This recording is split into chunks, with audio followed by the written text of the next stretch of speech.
शांति। आज 20 फरवरी 2025 है। रूहानी शान और रूहानी मान क्या है, ये हमने कल के स्लोगन में जाना। और इस रूहानी शान और मान से हम बहुत कुछ प्राप्त कर सकते हैं। तो क्या क्या प्राप्तियां हैं, क्या क्या अनुभूतियां हम कर सकते हैं, इन दोनों से आइए आज के स्लोगन द्वारा जानते हैं। जो अभिमान को शान समझ लेते हैं वह निर्माण नहीं बन सकता। आज के स्लोगन में विशेष रूप से ये बात कही है कि शान और मान को हमें आइडेंटिफाई करना आना चाहिए।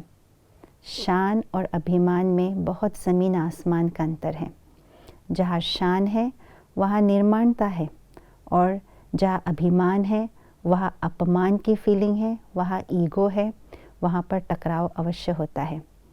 तो रूहानी शान से निर्माणता हमारे जीवन में पर्सनैलिटी बन करके आ जाती है।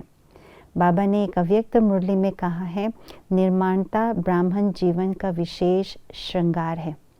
जहाँ निर्माणता है वहाँ पर सहजता है, सर्व का सहयोग प्राप्त होता है, सर्व के स्नेही बनने का विशेष और सहज आधार निर्माण चित्त बनना है। अगर हम ये समझें कि झुकना ही है तो मैं क्यों झुकूं, ये भी झुके। कई बार ब्राह्मण बच्चे, बाबा ने ये कहा, ब्राह्मण बच्चों के मुख से हंसी में ही सही ये निकल जाते हैं, मैं ही झुकूंगा, मैं ही झुकूंगी, झुकने का काम मैं ही करूं। तो बाबा ने एक अव्यक्त मुरली में बहुत सुंदर बात कही है, झुकना माना झुकाना होता है। उस मुरली में बाबा ने कहा कि अगर बच्चे झुक करके निर्माण चित्त बन करके चलते हैं तो इसका अर्थ है वो परमात्मा स्वयं भगवान को अपने ऊपर झुकाना है। भगवान को अपने ऊपर झुकाना है, दूसरे आत्माओं की तो बात छोड़ो। ये बाबा ने बहुत बड़ी बात कही है। तो इसमें कहा झुक करके चलना माना परमात्मा को भी झुकाना है, सर्व आत्माओं को भी झुकाना है, स्वयं झुकना नहीं है। ये निर्माणता की ये महानता है।